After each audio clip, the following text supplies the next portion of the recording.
Ćao ljudi, dobrodošli na kanal. Pre svega, hteo bih da kažem, ukoliko ste u mogućnosti, podelite kanal sa prijateljima, ostavite like, to će pokazati tom YouTube algoritmu da zapravo ljudi žele da gledaju kanal.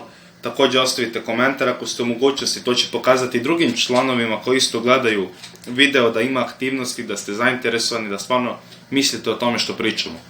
Možemo da pređemo na današnju temu, a to je zašto većina ljudi ne vidi napredak u tome što radi i zaglavljena je tu gde je. Da li to bio napredak u mišićnoj masi, mršavljenje, snazi, pa možda pođemo sa prvim faktorom. A to je trening fokusiran na velike vežbe. Dosta ljudi dođe na primjer na trening i prva vežba koju radi ili rade bude na primjer podizanje za spoljno rame. Ne kažem da je to loša vežba, ali ta vežba vam neće dodati 20 kg na vaš frame. Dakle, da biste dodali 20 kg na vaše telo ili da kažem oformite bazu, morate raditi velike vežbe. Mislim, ne morate, možete, ali generalno više zglobne vežbe će vam doneti, da kažemo, najbolje rezultate za uložen trud i vreme, efikasni su vremenski. Kad obložite tu bazu, možete vi dodati suplementorne vežbe. Dakle, ukoliko ste početnik i postali ste jaki na bench mrtvo čučanj i primetite da vam i dalje ruke zaostaju, logično ubacite, ili na primjer zgib.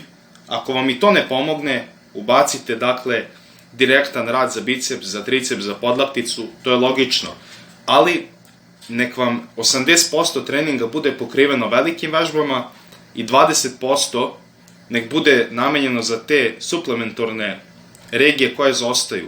Nebitno da li to bila zadnja loža, kor, donja leđa, podlaktica, biceps, triceps, trapezijus, vrat, ali morate oformiti bazu.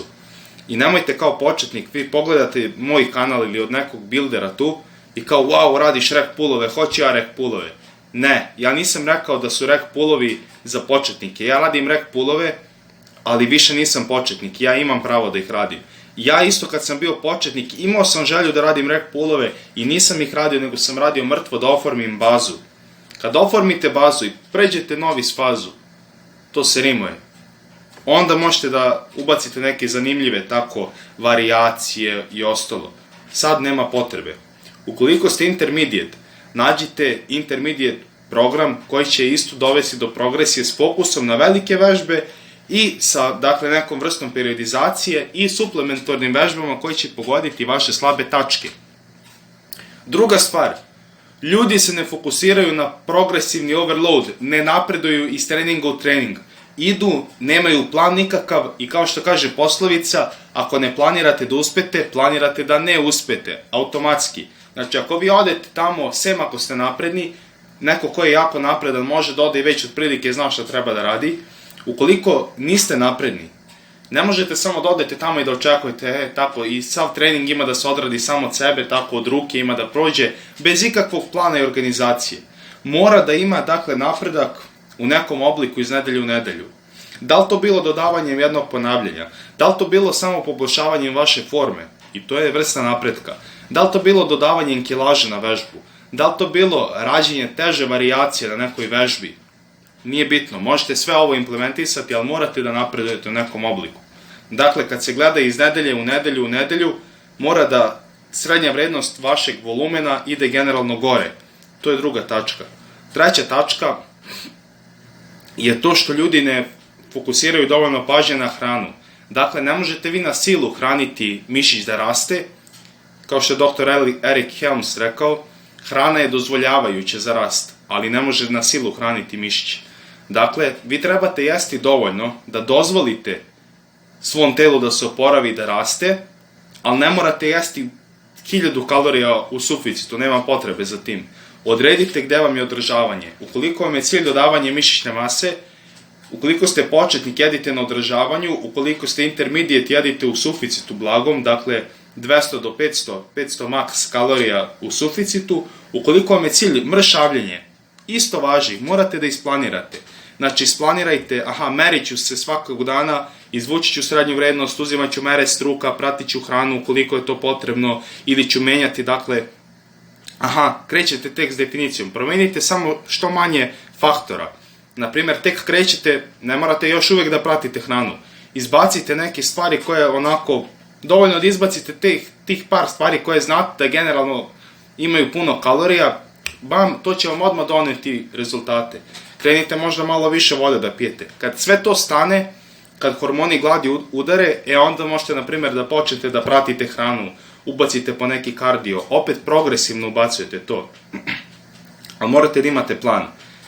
I, dakle, jedite shodno vašim ciljevima. Ukoliko vam je cilj mršavljenje, znači isto jedite u deficitu, nema tu puno fantazije. Ova dijeta, ona dijeta, sve se svodi na deficit. Kako vi hoćete da pravite deficit, da li ćete jesti više, pa raditi kardio ili jesti manje, a ne raditi kardio ili kombinovati jedno i drugo, to je na vama. Ali imajte plan i sa hranom što radite.